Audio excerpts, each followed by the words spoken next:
Hi.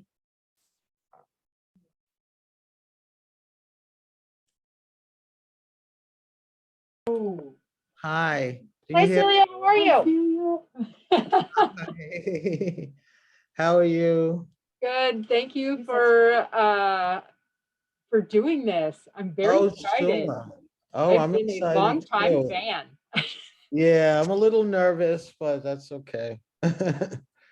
How can we support you?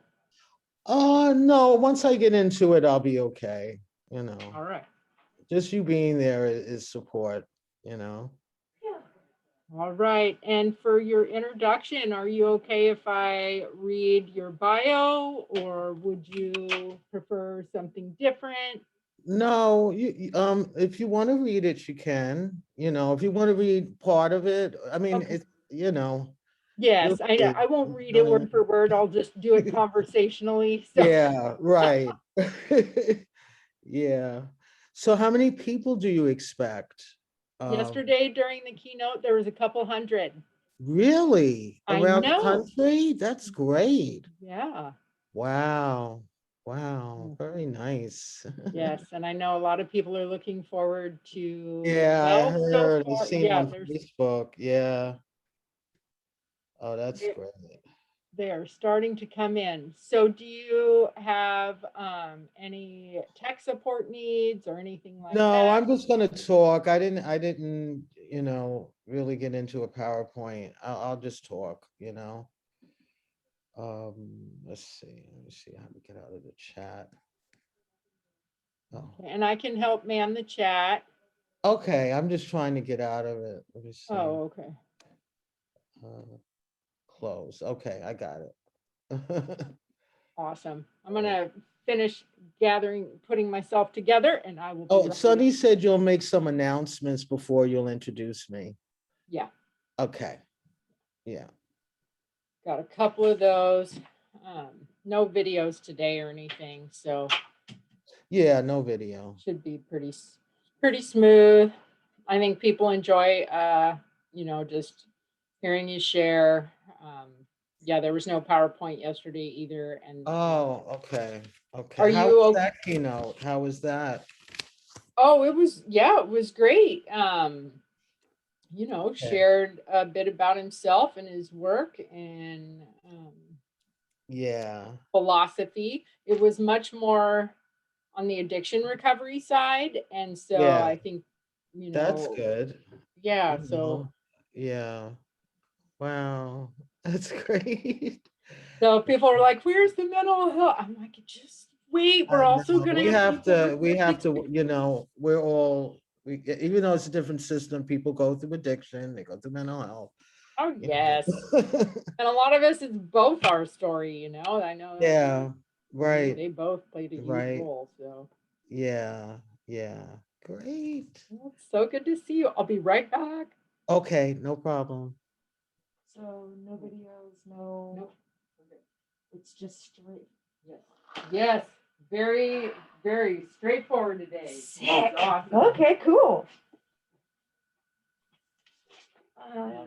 And we increased the capacity of our Zoom account, so we shouldn't have any issues today. Okay. Pull the chat up. So that is up and ready. All right, cool. Super straightforward. We are recording. I'm not going to change that. I'm going to That's start fine. Yeah. Let me get a subtitles. copy of it whenever you get it Absolutely. together. Absolutely. And yeah, we're ready. Okay, should we start? 3 minutes. Okay, in 3 minutes, we'll let people in. Yep. And then we will be announcing the peer leader of the year Oh, awards. great.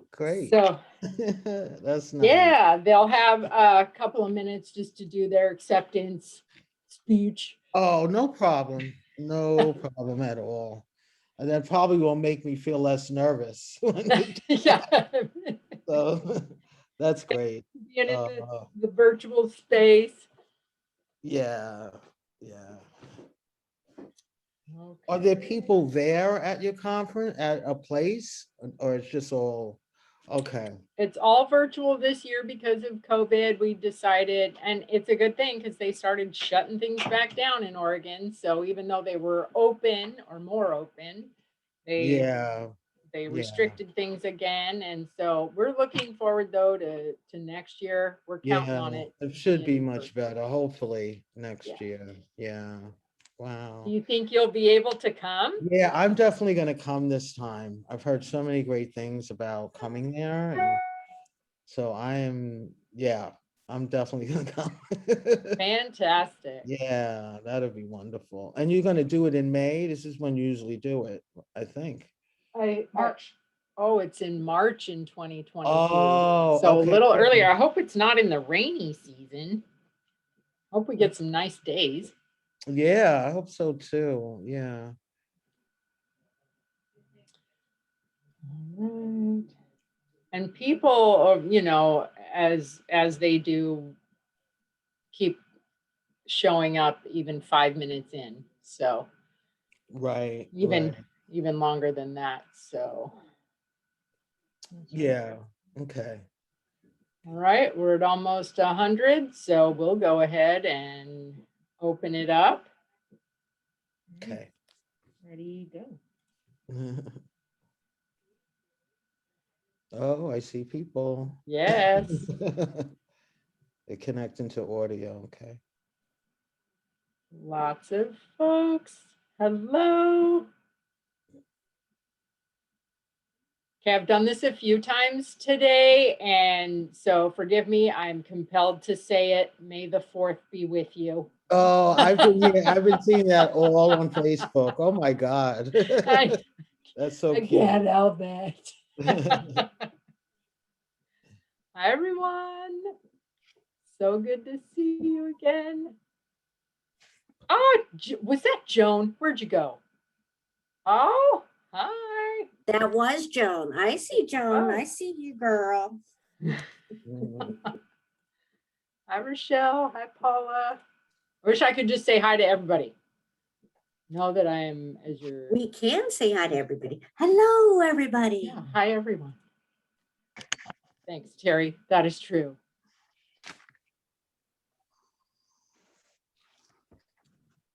Andrew, Allie, Angie, all the A names are right there at the top of the list. So. Hi, Janie. Hi. I just went to a really great workshop. Very excited about it. Oh, good, good. Okay, I love your background.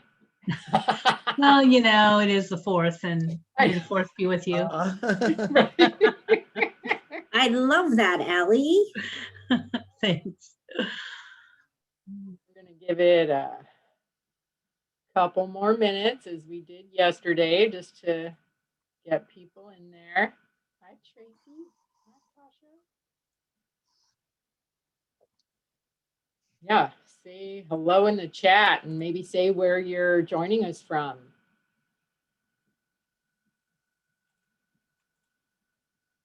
Got some exciting stuff today when we officially start.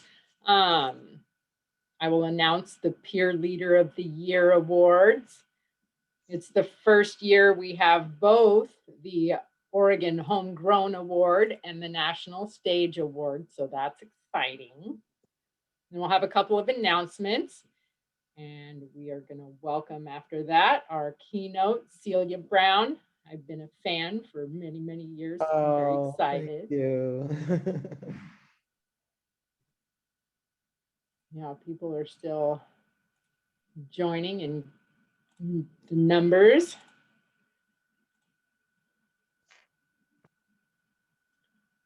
Let's see, do we have the 2 awardees on here yet? Oh, man. Good thing it's alphabetical. Right. Hey, trying to join in from my laptop, but just in case. Oh, hello. Earphones, because those wouldn't work on my phone. Oh.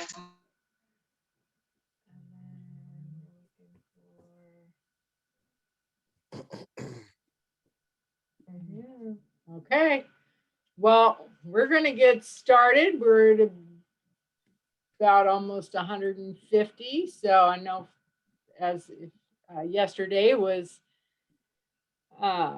telling, then yeah, people will just keep rolling in for, well, the whole time. So yeah, let's get started. Welcome everyone, day 2, Peerpocalypse 2021. So glad you're here. Again, can't wait to see you in person, but so glad you joined us virtually this year. I'd like to start with some very exciting announcements for Peer Leader of the Year Award. Oh, I always forget to introduce myself. I'm Janie Gullickson, Executive Director, Mental Health and Addiction Association of Oregon. And on behalf of the Peerpocalypse Planning Committee and MHAAO team and volunteers, we welcome you. So without further ado, drum roll please. Our Oregon Homegrown Peer Leader of the Year is awarded to Lakeisha Dumas. And thank you, Lakeisha, for all your advocacy. Years of service. Lakeisha, you want to say a couple words? Man, it is an honor to receive this award. It's not just for me, it's for all of you. You know, I continue to advocate and fight for us to get the appropriate services and resources we need to be successful. So this is for all of you. And I thank you for all who voted and acknowledged my work. And I'm gonna continue to work and fight and make sure we get the services and resources we need for our community. Thank you. Thank you, Lakeisha. Thanks for showing us the way on so many levels. Big love. All right. And now, drum roll again, please, for the very first national stage Peer Leader of the Year. That would be Kelly Davis from Mental Health America National. Hi, Kelly. Hi. Woohoo, Kelly! Thank you. Really grateful to be here. I think some of the coolest stuff, maybe I'm biased because of what's happening right now, but some of the coolest stuff in the country in peer support is happening in Oregon. So it's super exciting to be here with you all. And just wanted to, express my gratitude for getting to work in this movement. From my perspective, y'all are doing amazing direct service work, but I think we really also need to do this policy work of getting more access to peer support services, of letting people with lived experience transform systems, and of course, of getting better wages for peer specialists who are reducing a lot of the challenges in the mental health system and are often being exploited by the same mental health system as consumers, but also as providers. So I'm really grateful to be here with you all. And I would just add really quickly, especially because of the Mad Hatters events. I love Peerpocalypse, and we all tell our stories all the time in the peer movement. And I have memories very early on in my childhood of having the sense that there was something different about me than it seemed like other people were processing the world, and like my feelings were too big for my body. And I remember I would sit, I'm gonna cry. I remember I would sit at my window and look at the moon and be like, there's probably other people out there who feel like this looking at the moon. And I'm really grateful that I found y'all, because I feel like you're my moon people too. You're my moon people too. So yeah, just really grateful for this award and super grateful for everything everyone in the movement does every single day. Thank you so much, Kelly. And yes, we are your moon people. And commit to continuing to be that.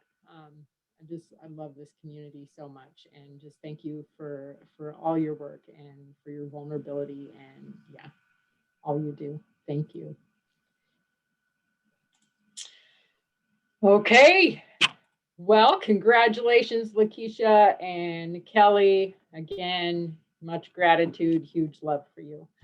On to announcements for the evening events.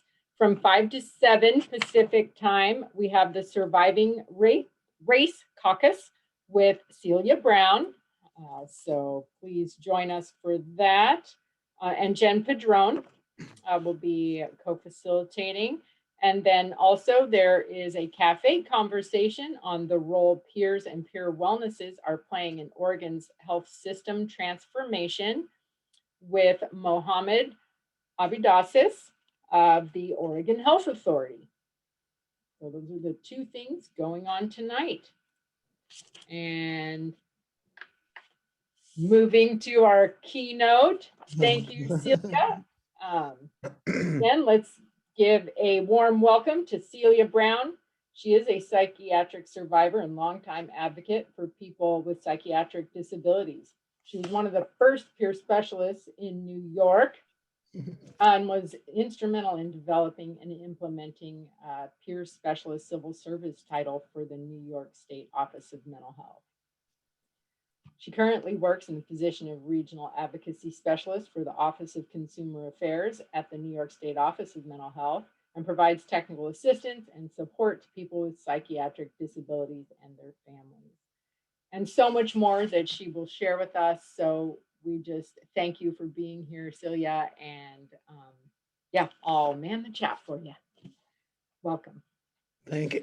Thank you, Janie, so much. And I want to thank Sunny and Nicole and the planning committee for the Peer Populace. I really always love the name. I think it's so creative, but we all are.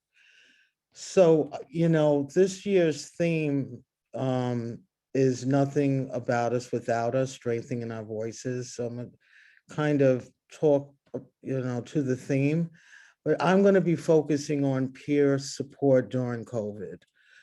And, many of you know it's been a tough year last year. And I lost some people, maybe some of you have lost some people.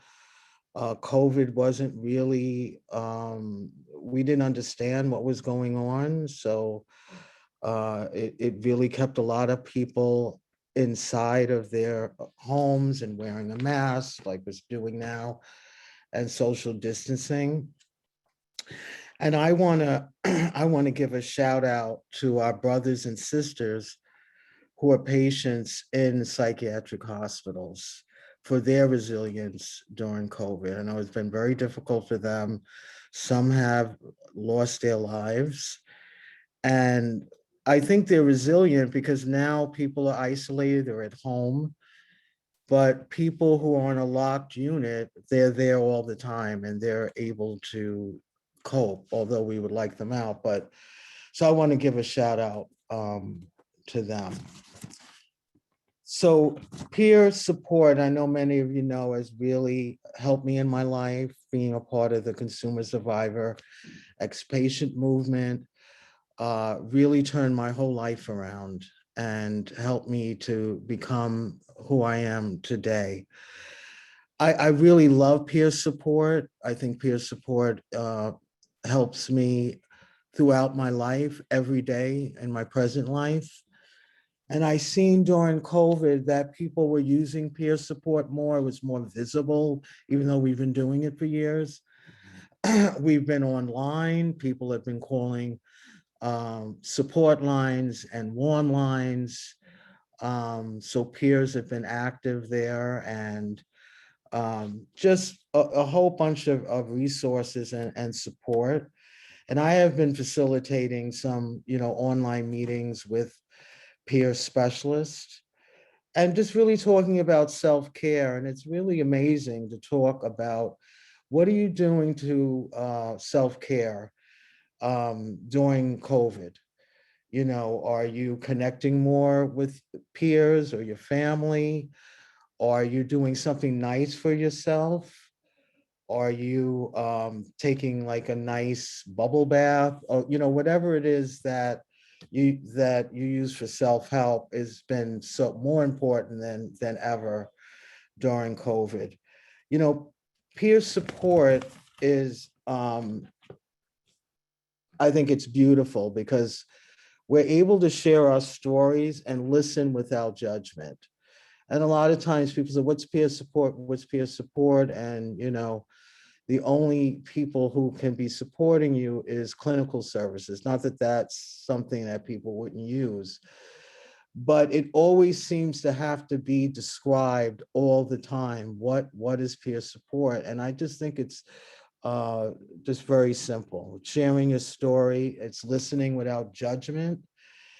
It's really hearing the wisdom from that person, just listening, hearing their wisdom, so that that person can be validated and find their own solutions on their own journey. There was a fellow, his name is Dick Gelman. He's not alive today, in 1989, but he was really like a mentor, role model to me. And when I first became a peer specialist, I had some, and the other peer specialists had some issues about how are we going to help our fellow peers? Are we going to be telling them what they should be to do, and what services do they need? And you know, how do we do peer support? Remember, this was the 80s, so it was peer support was kind of new to the mental health system, and it was thought of that clinicians would only be the ones giving support. It would never be us. So Dick Gelman created the methods of peer counseling. I know the language has changed. And one thing that sticks by me, a quote from him was, peer counseling is secondary. It's a relationship between two equals. And that just changed how I was going to work with other peers, because it is about developing a relationship. It's not going in to fix someone and feel stressed because you didn't do as much to help. We have to really believe that they can really help themselves, and empowering them and giving hope. And like I said, listening, people can actually find their own path. This year, and I know in New York, we're dealing a lot with crisis and how we're going to reimagine crisis services. And we all know that crisis is defined for us. But for me, I define any challenging situations in my life, grief, mental health, emotional wellness, myself. And because I have peer support, I could always go back there. And I know that I will get through it, even though it could be challenging. And I also want to say that the peer movement has created so much for us that we really have to, if we're not using it, continue to use it. I know all of you have heard of the Wellness Recovery Action Plan. That's been very helpful. IPS, Intentional Peer Support. I'm just naming a few. I'm sure there's many. We have peer-run respites that we haven't had. We're creating services for us, by us. And that is the most important thing. And sometimes they're hard to find, especially if you're someone who's been in the hospital and just getting discharged and never heard about the peer movement. I think that the patients are more fortunate now because there's an Office of Consumer Affairs. When I was in a hospital, none of that existed. So I was kind of navigating the system on my own and with my family. And then finally, I met some people from the movement that really said, this can't be it for me. There's people that are creating alternatives like Howard the Harp and Judy Chamberlain and Joe Rogers and people like that. I mean, that they've helped change my life. And I know that my good friend is here. I hope she's here. Laura Van Tosh. She's also helped change my life as well. So, I also want to say, we talk about the lived experience and recovery and the journey, and all of that is always important. But we really have to think about what our rights are, okay? And to be in recovery, you have to have the right to be who you are, which is a challenge even when we're in 2021. Because you have a diagnosis or you have a perceived diagnosis, you know, for some reason, you can't have the rights that everyone rightly deserves. So I know that a lot of people here and in New York and other places have been really fighting for our rights to be who we are. I won't go into legislation and stuff like that, even though it's very important. We can no longer rely on legislation or, the Senate or Assembly. We have to speak up and tell them what our truth is. We have to speak our truth and let them know this is how we're recovering. This is how we're in wellness. This is how I'm a person with a lived experience. We have to do more of that.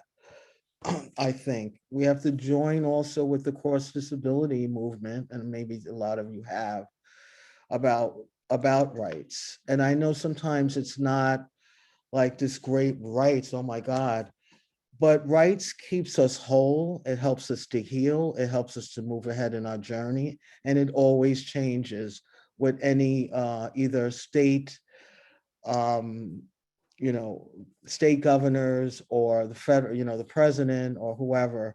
We still have to know what our rights are, and we have to really, really fight for that. One thing that's important for us to know when we're in a crisis or going through emotional challenge is that we're going to get through it. And all the services that are developed for us may not be helpful. In some ways they are, but I believe in prevention. So is prevention doing a RAP plan? Is prevention calling your friend and saying, I'm not feeling well today. Can we talk? That's all peer support. Can I call my family? Do I have a support plan? What is my support plan if I'm in crisis? Either writing it down, developing, a wellness plan or goals of how you're going to deal with crisis. Psychiatric advance directives are important. That's a legal document. And I think all of us should have one. And it really is something that if we're in crisis, I don't want to go to this particular hospital, or I don't want to take this particular psychiatric medication or wherever it is. We have to be proactive in when we're going through a crisis or a challenging time. Can we go to a peer-run respite or some other place in the community to heal? I think that is very important. And I think it's also important to continue to connect with, like I said, your brothers and sisters and my brothers and sisters who were in the psychiatric hospital. I was there, they're there, and I just feel like eventually they should all be discharged. You don't live in a hospital. That's something that we thought of years ago. And people still think about it today that, people that have a psychiatric diagnosis should be living in the hospital. You should not be living in the hospital. If you're going there and you need some short-term, care, fine, and then leave. And you should always be thinking about living in the community and living your best life and making your own choices. I think crisis is something that we all need to think about, how we're going to reshape it, reimagine it, so that it's not the same old services. That's not always helpful to us. I haven't also been concerned with the youth. I'm a mom and I have a 25-year-old son, Kevin, and the life that they're living, even through COVID now, is sometimes very difficult, very isolating. You're not able to touch someone. You're always on social media every minute. And they're growing up different because they're in a digital virtual age than when I was growing up. And so we have to really be mindful of what they're going through and ask questions. Are you feeling sad? Do you feel isolated? What can I do to be helpful? Not deciding what it is to be helpful. Now, when I grew up, I was seen, the motto was, you're seen and not heard. You're a child. Now, youth and kids, they're heard and we're listening, even if we don't like what they're saying. We have to listen to it. So it's definitely a different era. I think peer support is love. And we don't say love enough. Seems like a bad word sometimes, but love is really important. It's non-judgmental. It validates a person. It doesn't mean that the challenge has gone away. It's still there, but there's someone there that believes in you and gives you enough room that you can figure out and overcome whatever the challenge is, so that you can move ahead. We're all going to have challenges in our life, but I think peer support is one of the things that's going to help us get there. And as I said before, peer support has given me so much strength, so much hope, has empowered me to be exactly who I am. And this new word, self-care, now we're talking about self-care during COVID. So one of the things that helps me with peer support, my father passed away in 2010 in Ghana. He's actually from the US, but moved there. And one of the things that helps me through the grief, even though it's been 11 years, is keeping, his memory alive. So I created something called Bill Brown's Dream, and some of you may have seen it on Facebook. So I'm letting people know who he was. I'm, doing posts with pictures and some fundraising, but it's not really about fundraising. It's really about me feeling close to my dad and letting other people know how wonderful I thought that he was, and keeping him alive in some way. So that helps me, with my support, my grief. One thing that I'm working on that's exciting, and I'll be sharing it, I'm working with a mental health therapist who's created some board games for emotional wellness and mental health and reentry from prison. So I'm someone who played board games like Monopoly or Life, and so she created this wonderful thing where you have a conversation, you're still throwing the dice and moving cards around and going when it's your turn. And I thought that it's important to have a game for BIPOC, which is Black, Indigenous people of color, who struggle a lot with mental health and addiction issues, and suicide issues. And it's not always that it's spoke about more so. And sometimes we have to find different tools to reach people. I mean, one way is to talk to a therapist or talk to your friend or peer or somebody in the youth movement. But if you're not used to doing that, because they're not in the field as some of us are, then there's other ways where you can help, help them to have a voice, and speak out. So it's going to be called Keep It Real 100%, a game for BIPOC adults and allies.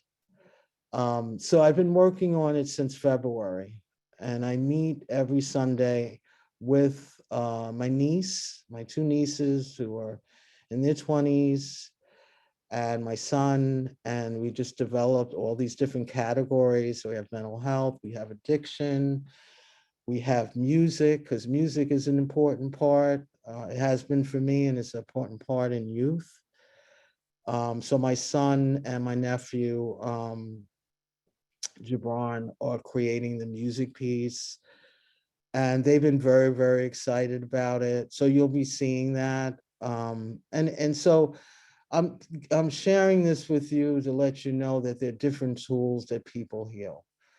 So it's not only, it is about peer support and having a conversation, as I said with the game, but there's different ways. We have to use art and poetry, a poetry slam, writing, and our movement has one of the best writers that I've seen that I go back to, like Laura Van Tosh, like Judy Chamberlain, so many different people, and I don't want to you know, miss someone, but we have so many people that help me by them writing their story about who they are, how they got through the challenges, how they got through the mental health system.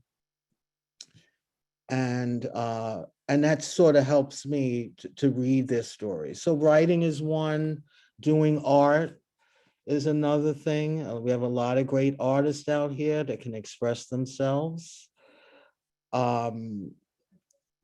Music, as I mentioned, I've been involved with a group called Healing Through Hip Hop. We haven't been, before COVID, we did a program at NYU, New York University, in my hometown. And, music is a way of healing everybody in every culture. It's a wonderful thing, is music.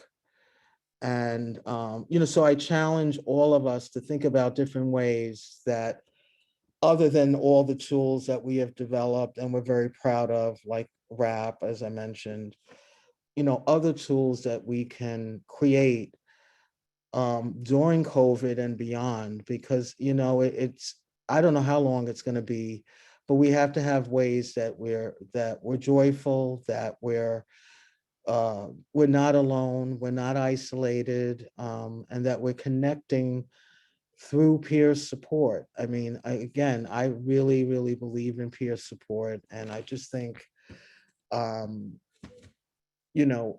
it's just so important. I'm a founder of Surviving Race, the intersection of injustice, disability, and human rights, and it's something that I'm really proud of. And it's an intersection of all people, and this is very challenging, but it's necessary in order for us to live in a world where everybody's accepted. So we have people with disabilities, we have peer advocates, we have psychiatric survivors, we have the LGBTQIA community involved, we have artists, we have educators, to fight police brutality. This is something that is really dear to my heart. And because I have a son that's 25, who's an African-American youth, I always worry about him going out to the store. Be safe. I hope you're coming back. And I hope nothing happens to you is my worry. And even if and I haven't gone through it myself, but all these different images of like George Floyd and Breonna Taylor, I can't help, and I know a lot of you can't help but say, this is not right. No one has the right to take someone's life. And no one has the right to, because if you have a disability or a psychiatric diagnosis, to take your rights away. And what we're seeing now, and this is something that we might want to deal with as a peer movement, is when police are called, it could be a family member that does not know any of us, doesn't know about mental health services or anything in their state. And who is to go to? 911. Let's call the police. It's just been something that's been going on for years. It's a habit that people, if you're in crisis, hang up, if you're in emergency, and call 911. So this is what we've been dealing with. It's no one's fault. It's just the way the society has done, is call 911. So you call 911, you're expecting your child, your son or daughter, to get support. But then the police come, and then they may be going through an altered state or something like that, and they really can't abide by the commands of the police officer. And so they're killed, they're shot, rather than, this person has a disability. And sometimes a disability can be created. If you're someone, who's autistic, we have many people with different disabilities, and you're not having direct eye contact with the police doesn't understand that. So we as a movement have to really, be aware that this is happening. I know there's a lot of alternatives. I know about the Cahoots program, but this is a challenge to really look at our services. How do we help people who never heard, family members who've never heard of us and all the peer-run services that have been developed? How do they get involved? And how do we give these resources so they can give it to their loved one? And I see, the 988 national numbers coming out. We have a plan in New York State to create that. And I advise you to be involved in that. Be involved. If there's a committee for 988, be involved. Peers should be involved in every level that affects our lives. So if it's a committee that's dealing with policing, you should be involved with that. We have to take our services and move them into the community that's non-peer. That's just people who've never heard of mental health and may be struggling, because our services work, and everyone should be benefiting from our services, I believe. So that's something to really look at is police interactions. Another thing I'm doing, I just started it, that I'm very, very excited about. And I was at a meeting, I'm always in a lot of meetings on Zoom or something, and I'm sure you are too. We had a meeting with patients from a psychiatric hospital in New York. And we usually go around and we say welcome and introduce yourself. And this young man introduced himself and said, "Oh, I just want to get rid of the negative thoughts. Please help me with that." So he didn't say his name or anything. That's what he said. So me thinking that being creative and trying to find a solution, which I've learned from my ancestors in the movement and a lot of you here, we have to do something about this, because when they're discharged, they don't have the tools, and it's not only, medication is one tool, but there's other tools that you can use if you're hearing voices or visions. And this happens a lot. And it also happens in police interactions too, as I mentioned. So I'm working on something called the Hearing Voices Pilot Project, which we're going to work with 2 to 3 facilities in New York City. I'm not going to name them yet, but and they're very excited. So we have psychiatrists on board, we have social workers. And what we're trying to do is we're going to do a training. We're going to use Pat Deegan's Hearing Distressing Voices, which is an excellent training. If you haven't taken it, it's something you should really look into. And Pat Deegan hears voices herself. And so I'm really proud of it. And so we have permission to use her training in New York State. And, hearing voices or, thoughts can be negative and can be hard to get rid of, to be positive all the time. We all go through it. But if it's something that lingers and interferes with your everyday life, that could be, a real challenge. And so I'm, this is, I'm like out of my comfort zone. I'm going to be working on this. It's new. I don't know how it's going to be, but my intention is to help people find different ways of coping with voices. We're also using the Hearing Voices USA network. We have one in New York called Hearing Voices New York City. they're now kind of working with the USA network because of COVID.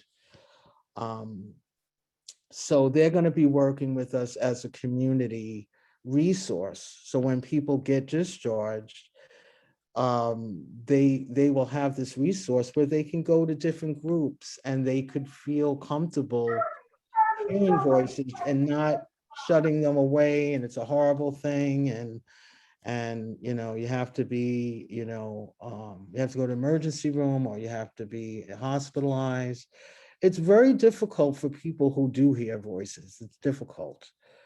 And so we have to be a little bit more patient with people and not this fast, okay, we'll just send them to the emergency room, but that doesn't solve the problem. Maybe for a minute, you know, or two, but it's not a long-term solution at all. So wait for that to happen, and I guess I'll share it with you when, you know, when it's more developed. It's just happening right now. So the last thing I want to say, and then we can, if it's okay, Janie, we can get some questions and comments, is that always, you know, follow your heart, follow your journey, always share your story. Your story is the most powerful thing that you can share with everyone. Really know your rights, and if you don't know, ask another peer, what rights do you have in a particular situation, and always know that you have the right to be who you are at all times. So thanks, everyone.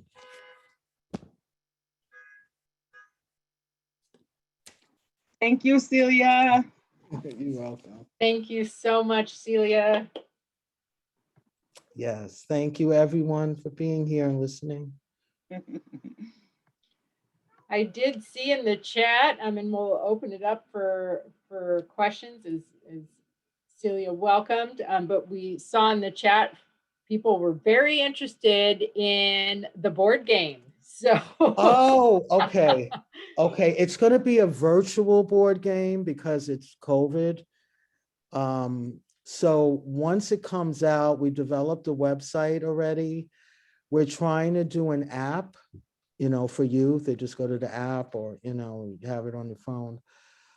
So I'm going to share that when it's ready. And, you know, Janie, I can share it with you, and yes, please. Sunny. But this is, you know, I'm really excited about it. And we're developing questions, like I'm developing questions on mental health. You know, other people on our group are creating other questions, and, you know, so we have culture, we have race, you know, we like addictions, we have music. I'm just trying to think. So there's many categories that you could play with that are interest, but it will be on a website. Excellent. And it will show you how to, you know, instructions to play the game. Yeah. Yes. Awesome. Yeah. Look forward. Kevin, I'm still a board president of MindFreedom. I just seen that. Okay. Yeah. Thank you, Kevin Fitz. Yeah. And then it looks like Nancy Jensen would like to ask a question. Sure. Is she going to speak? Yeah. I think so. Yeah. Okay. Hey, Celia, you Hi. probably don't remember me, but it's been a while. Anyway, I just, you know, you talked about knowing your rights and stuff, and and sharing your story, and you're right on. In the state of Kansas, sharing my story got some laws changed, and I think one way that we can help legislatures and stuff is if we would join the PAMI Advisory Council. You go to your Disability Rights Center. Every state should have one, and you let them know that if they have an opening on their PAMI Advisory Board, you would like to do it. I know with the 988, in Kansas, we've had people like us give their testimony of what they would like to see in a 988 compared to what is now, where a cop comes, you know, like you shared earlier, they dial 911 and they get a cop. So thank you so much for all the work you do. I have been a fan of yours for a long time. Thank you. Thank you, Nancy. Thank you. All right, it looks like Laura Van Tosh. Hi, Laura. Hey, hi, Laura. Hi, I just want to say I love you, Celia. Love you I too. just want to let everybody know, and I'm just so happy you have like 200 people listening to you, and maybe more even after if they, you know, record. But I just want to say how much you've meant to me in my life. And, you know, in terms of peer support, that there's really not an exit off the highway with that, you know, that you're always, I guess, like that, on the Laura. highway. You could take that. Okay. But, you know, because I had a pretty bad time in 2012, 13 kind of area of time, and really went back to peer support to help me get back on my feet. And you were one of the people that you know that I reached out to. Yeah. I also wanted to say hi to Maureen Bailey from the state of Washington, I saw her on the chat really quickly. And she's a peer that's doing really amazing work for peer specialists and other peer issues. So I'm really glad that she's a part of this program today. And really amazing job, Janie Company and Janie. Apocalypse. Yeah. Oh my God. I And love the you. name. Yeah, I know. It's I incredible. love you, Celia. I love you It's too, great. Laura. Thanks for coming. Thanks. Thank you for being here. Okay, take care. Take care. Bye. Okay. Any other questions, Janie? Or I don't know how much time for the next thing you have. Yeah, we have plenty of time still. We can go till 11:45 before we break for lunch. So, Okay. Sure. I think we don't have any more questions in the chat. Oh, Kevin's got his hand raised. Oh, hi, Kevin. Hi, Kevin. Hey, can I ask another question? Sure. Celia, I don't know how long we've known each other. At least probably 2 time. decades or maybe longer than that. One of the questions that I have for people that I sort of see as mentors and you know, generational leaders like you is, how do you keep the faith when we're up against such propaganda and marketing spin by the dominant system?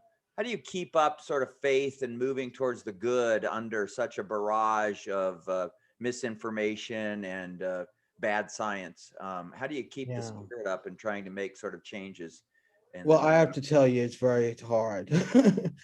But I always think that there's a light, you know, at the end of the tunnel, and that being in this movement, we've had many, many challenges, as you know, Kevin, and we weren't able to overcome them, you know, with supports and, you know, with advocacy and activism. And I want to say that advocacy is very energizing.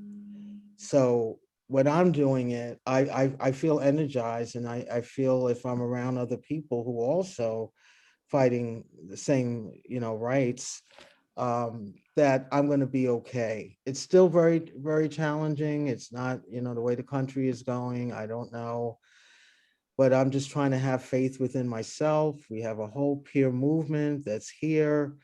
So I'm just feeling like, you know, we can get through it, you know. I hope that answers your question, Kevin. Yes, thank you very much. And thank you for your work. Thank you for your work, Kevin. Thank you.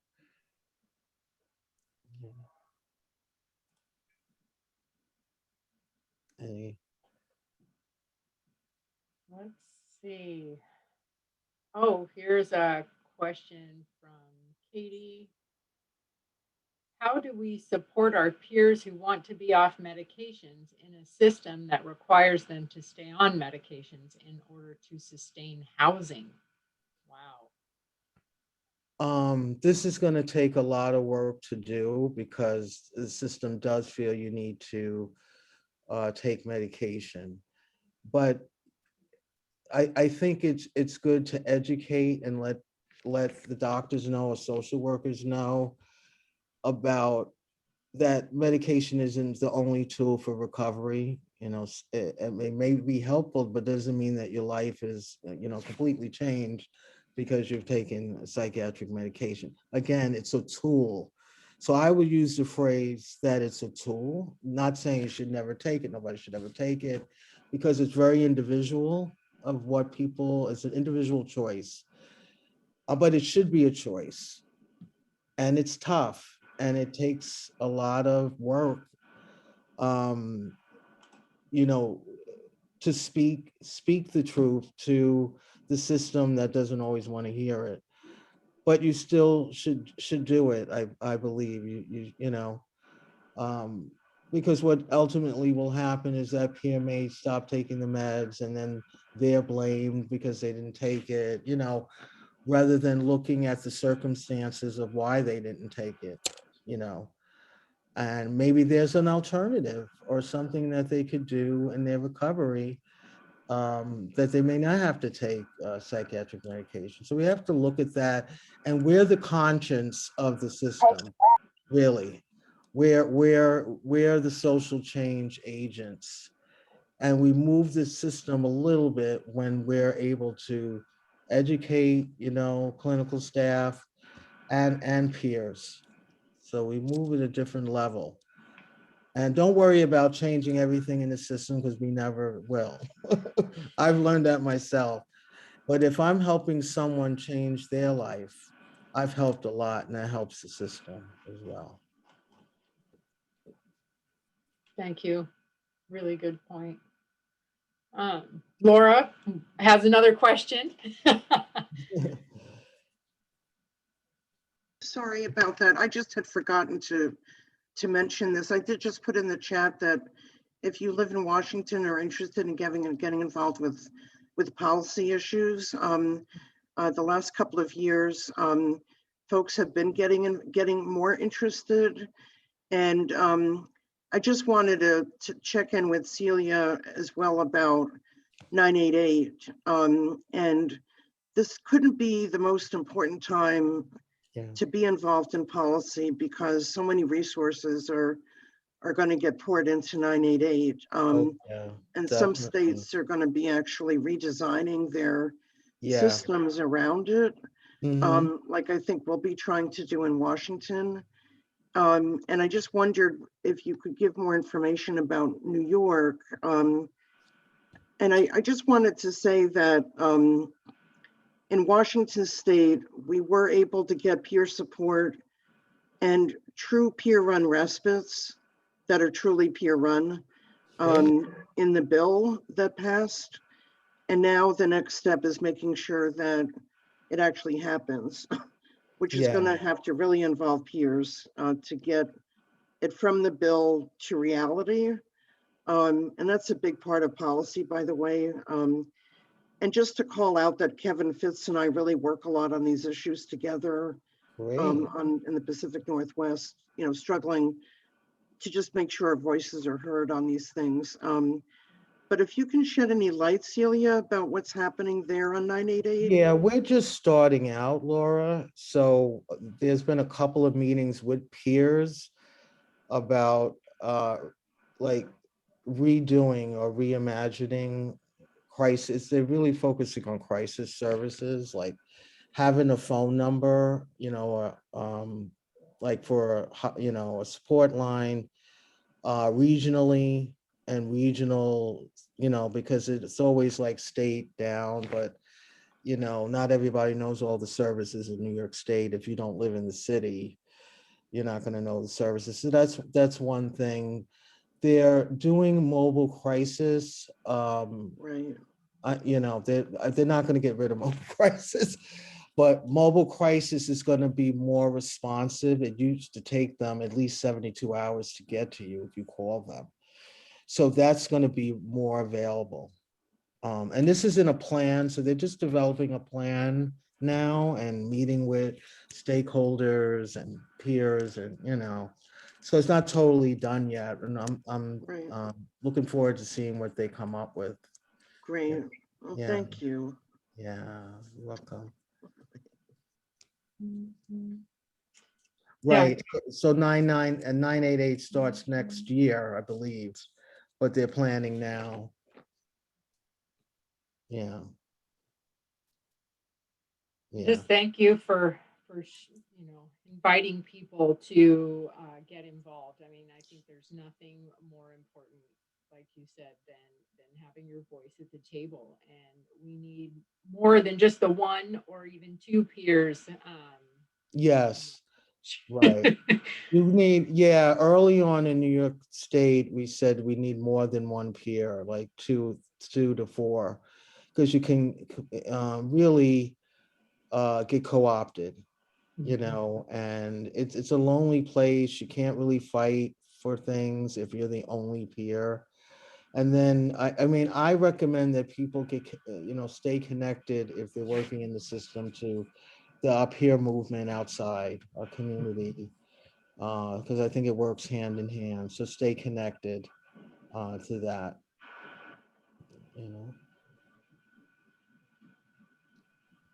Thank you.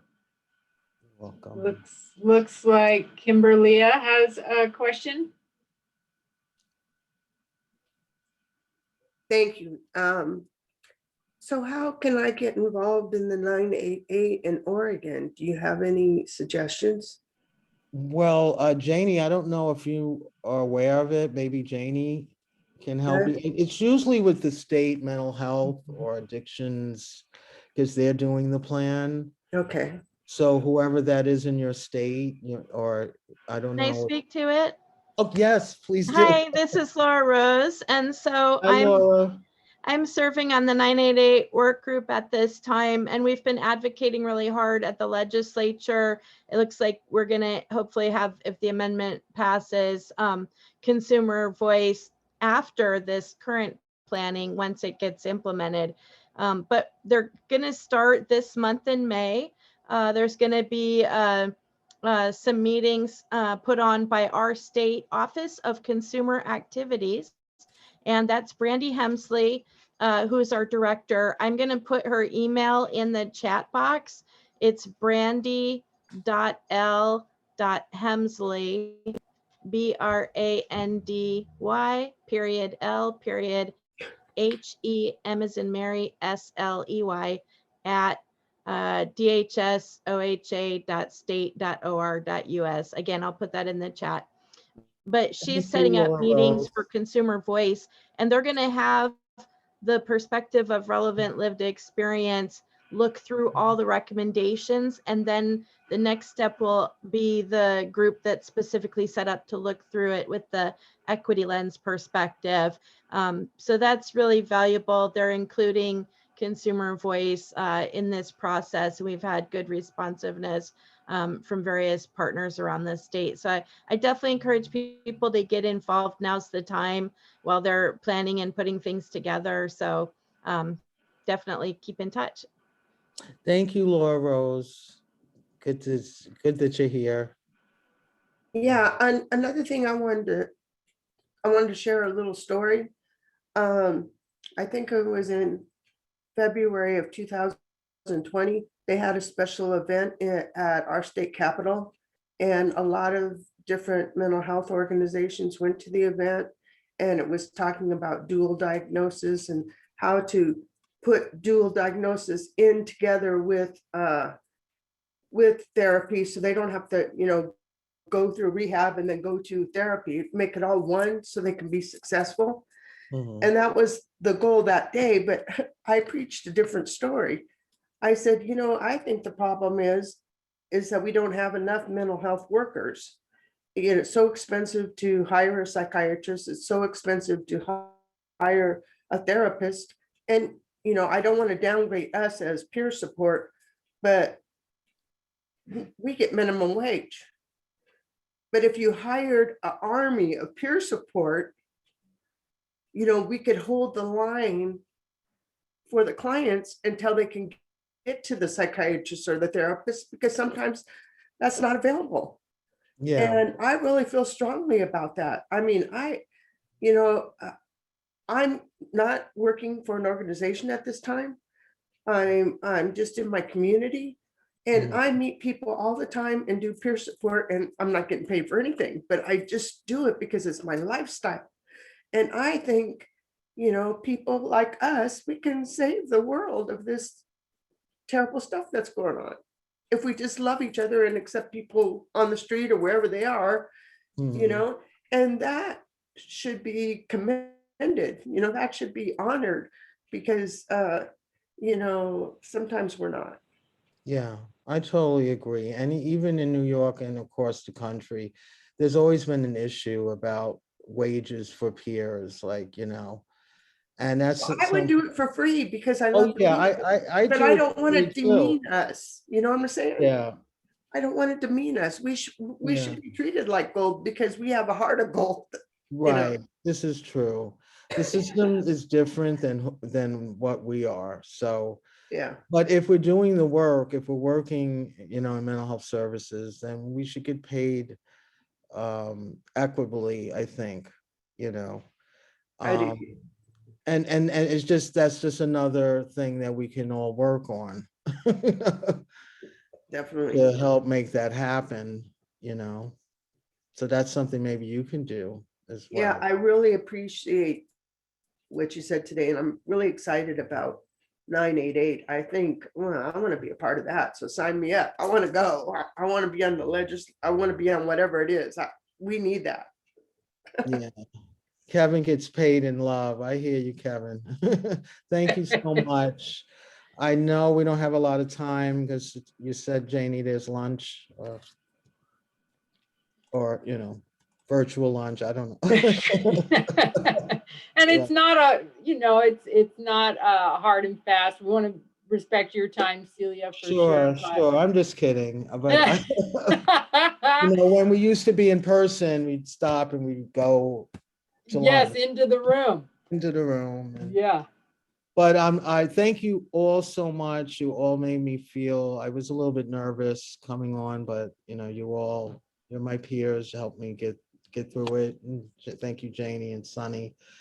And I hope you will join the Surviving Race Caucus. What time is your time? 5 to 7 p.m.? Yes. Okay. Yeah. And it'll be 8 p.m. on the East Coast. So thanks, everyone. Have a wonderful conference. And I hope I see you guys soon. Okay. Thank you so much, Celia. We love you. And love you too. Good night. Okay. Bye. Bye. Bye, everyone. Enjoy the afternoon.